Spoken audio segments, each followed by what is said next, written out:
40대 주부입니다. 저는 나이에 비해 철없고 예의도 없는 올케 때문에 이 자리에 나왔습니다. 저희 집은 딸 셋의 막내가 아들인 집이에요.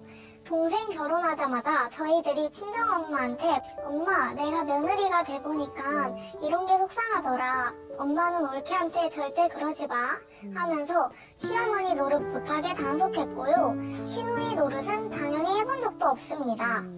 그런데 편하게 해줬더니 우리 집이 만만해 보였나? 올케는 이런 호의를 당연하게 생각하더라고요.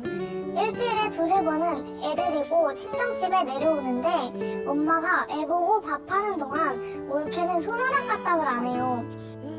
저희 엄마도 벌써 7순이 넘었는데 좀 너무하다는 생각이 들더라고요. 그러다 얼마 전에 사건이 있었어요. 친정엄마가 허리 수술을 받았는데 태어나자마자 올케가 또 애를 데리고 집에 온 거예요. 제가 올케한테 잠시만 친정에 애를 맡기라고 하니까 올케가 하는 말이 저희 엄마는 애 보기 힘들다고 오지 말래요. 남들은 시댁이 불편하다는데 저는 시댁이 세상에서 제일 편해요 하면서 뭐가 좋은지 막 웃더라고요. 아니 자기 엄마만 힘들고 우리 엄마는 안 힘들어요? 아유. 제가 화가 나서 우리 엄마 지금 아프다 회복해야 하니까 당분간 우리가 허락할 때까지 집에 오지 마라 라고 했어요.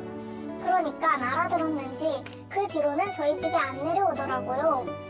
그런데 아무것도 모르는 친정엄마는 올케한테 요즘 왜 손주랑 같이 안 오냐고 계속 친손주를 찾으셔요. 예뻐하는 손주를 못 보는 건 마음 아프지만 그렇다고 해서 엄마가 힘들어하는 걸 두고 볼 순 없잖아요? 저희도 이러고 싶진 않았는데 올케가 너무 철없고 예의가 없어서 엄마를 지켜야겠다는 생각이 들더라고요. 저희가 소위 말하는 시누이 노릇을 해도 될까요? 첫 번째 솔루션입니다. 당사자들에게 맡겨라. 맡겨라. 이게 내 엄마가 고통받는데 어떻게 남 얘기라고 이렇게 할 수 있나? 이렇게 생각하실 수 있는데요. 사실 지금 시누이가 이렇게 사연을 주신 데에는 보고 있자니 속상하고 간섭하자니 애매해서 이게 과연 적절한가에 대해서 객관적인 평가를 좀 받고 싶다라는 표현인 것 같아요. 자, 그러면 가만 생각해 보면 이 시누이가 위로 셋인데 이 세 분의 시누이가 올케가 들어왔을 때 관심 있게 보긴 하지만 우리가 직접 들어가는 건 부담스러울 것이다. 안 들어갈 것이다. 그렇게 다짐을 초기에 하셨던 것 같아요. 그런데 막상 그 관심을 가지고 보긴 하지만 들어가지 않았던 그 사이 순간에 무슨 일이 벌어졌냐면 시어머니하고 며느리인 이 올케 사이에 그들만의 관계 방식이 생겨난 겁니다. 그리고 그 관계 방식 안에서 이들은 나름대로 그들의 해법도 찾고 그들만의 갈등을 해소하는 방법도 다양하게 구축하게 될 거예요. 그러면 막상 우리가 다른 사람 일에 개입한다는 건 뭐냐?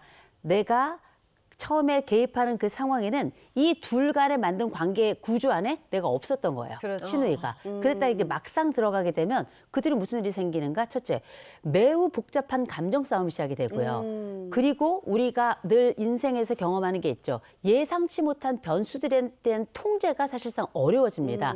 그러면서 이 관계가 잘 아구리가 맞아서 마무리가 되면 괜찮은데 이게 되지 않을 경우에는 나는 나대로 힘들고 엄마는 엄마대로 힘들고 이 남동생은 남동생대로 힘들고 올케는 올케대로 그렇죠. 사자 모두가 힘들어진 이런 상황이 생겨나거든요. 아마 이런 우려가 있어서 지금 사례자도 지금 사례를 저희한테 보내신 것 같은데 실제 의뢰를 하면서 하는 그 고민은 아주 중요한 고민이고요. 그 관련해서 우리가 첫 번째 가져야 될 제가 말씀드렸던 이 얘기는 뭐냐. 그들만의 룰이 이미 있다는 게 첫 번째 전제라는 겁니다. 네. 근데 올케가 시누이한테 그랬잖아요. 우리 엄마는 애 보기 힘들다고 오지 말래요. 근데 시댁이 다들 어렵다는데 저는 시댁이 너무 편해요. 근데 이런 얘기 들으면 얘가 철이 있는 건지 생각이 있는 건지 시누이 입장에서 그렇게 생각이 들 수도 엄마는 있을 것 힘들어하시죠. 그렇죠. 그러니까. 네, 제가 보니까 올케가 해맑아요. 해맑은 게 맞습니다. 왜냐하면 니네 엄마가 힘들 걸 알면 우리 엄마도 힘든 걸 당연히 알아야 되는 거 아닌가? 이런 흔히 말하는 역지사지가 잘 되지 않고 정말 화초처럼 자란 것 같고 거기다가 제가 지금 보면 시누이가 걱정하는 시선에서 우리가 이 사례를 보고 있는데 지금부터 우리가 눈을 바꾸어서 올케 입장에서 한번 그 장면을 바라봤으면 좋겠어요.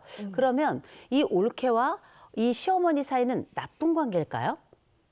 그렇게 보기 어려울 그렇게까지는, 거예요. 네, 그죠? 좋다 그러잖아요. 그렇게 보기 어려울 겁니다. 왜냐하면 어머니도 매일 와라, 얼른 와라, 오면 이쁘다 오고 이렇게 싶다고. 하시고 올케는 시킨 대로 내 어머니 하고 가서 그냥 해맑게 있었던 거거든요. 그럼 그 관계가 그렇게 나쁜 건 아닌데 그 상황을 바꾸어서 이제 멀리서 보면, 특별히 시누이의 눈에서 보면 내 관계 안에서 내 어머니가 사실상 고통받고 있는 것 같아서 속이 상하는 건데, 근데 중요한 건 이때 시누이가 했던 말이에요. 우리 사연자가 주셨던 뭐라고 말씀하셨냐면, 화가 나서 우리가 허락할 때까지 집에 오지 말아라, 이렇게 이야기한 겁니다. 요건 무엇인가?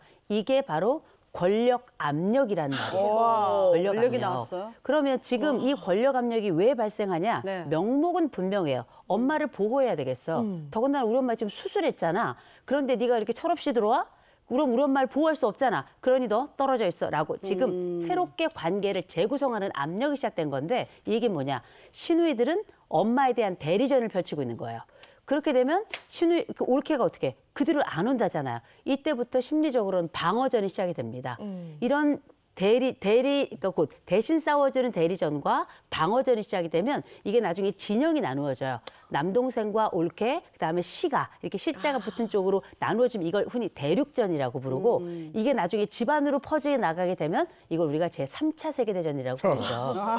이런 관계로 사실 굉장히 복잡한 그 상황이 생겨나는데, 제가 한 가지는 말씀드립니다.